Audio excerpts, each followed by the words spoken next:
হঠাৎ করেই সরকার ব্যাটারি চালিত অটোরিকশা বন্ধের জন্য দাবি জানিয়েছে। আজকে আমরা জানবো যে অটোরিকশা ঢাকা শহরে বন্ধ করলে আমাদের কি সুবিধা এবং অসুবিধা হবে। তো চলুন শুরু করি আজকের এই ভিডিও।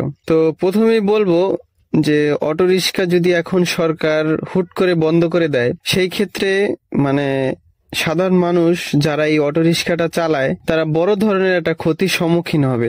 আমি বলবো যাতে সরকার এটা একেবারে হঠাৎ করে বন্ধ করে না দেয়, এর ফলে সাধারণ মানুষ অনেক বিপদে পড়বে। আরেকটা দিকে আপনি চিন্তা করেন যে সরকার যদি এটা বন্ধ করে, কিন্তু এটার যে বাহির থেকে যে এটার মালামাল ইম্পোর্ট করে বাংলাদেশে কিনে আনে, সেটা কিন্তু বন্ধ হবে না ভাই। তো এটা যদি বন্ধ না হয়, তো সেই ক্ষেত্রে দেখা যায় আপনার ঢাকায় না চলুক, আপনার গ্রাম অঞ্চল বলেন বা ঢাকার বাইরে যে অঞ্চলগুলা চিপাচাপা গল্লিগুলা, ঢাকার ভিতরেও এই অঞ্চলে কিন্তু ঠিকই চলবে অটোরিকশা গুলা। তো তার আগে আমাদেরকে যারা এই মালামাল গুলা কিনে তাদের এটা বন্ধ করতে হবে, তাহলে অটোরিকশার পরিমাণ কমে আসবে। তো এই অটোরিকশায় যেমন গরিব মানুষদের সুবিধা হয়, তেমন অসুবিধাও আছে। সেটা হলো এই অটোরিকশার ফলে অনেক কারেন্ট বিদ্যুৎ অপচয় হয়, অনেক পরিমাণে কারেন্টের অপচয় হইতাছে এই অটোরিকশার কারণে। আপনি লিগেল বলেন অলিগেল বলেন, ম্যাক্সিমামই আপনার লিগেল ভাবে এটা চার্জ দেওয়া হয় না। অনেক গ্যারেজ আছে ছোট বড়, দেখা যায়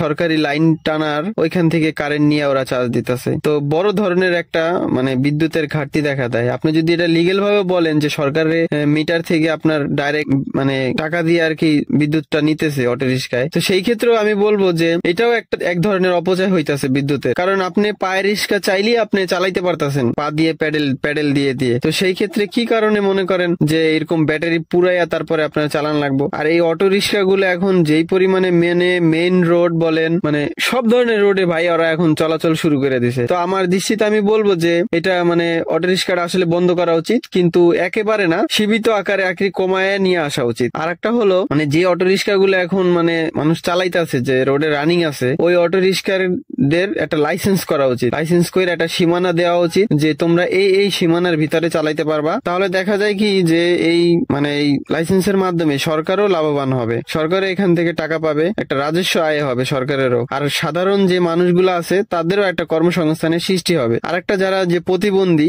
আমার মতে ওদের আলাদা একটা কাট করে দেওয়া উচিত, যাতে ওদের থেকে কোনো সরকার রাজস্ব না নেয়। তাহলে একটা সমাজে একটা শৃঙ্খলা বিরাজ করবে। আপনি দেখেন যদি এটা বন্ধ করে দেয়, মানুষ কিন্তু কাজ না পাইয়া একটা মানুষ চুরি ছিনতাই বলেন এগুলো কিন্তু হঠাৎ করে বাইরে যাবে। তো আমার দৃষ্টিতে আমি মনে করি যে অটোরিকশা হঠাৎ করে বন্ধ করে না দিয়ে এটা সীমিত আকারে কমিয়ে নিয়ে আসা, সীমিত আকারে যদি কমিয়ে নিয়ে আসা যায়, তাহলেই এটা সমাজ এবং রাষ্ট্রের জন্য পরিসরে আর কি সবকিছু ঠিক হয়ে যাবে। তো আজকের মতো এখানেই বিদায়, ধন্যবাদ।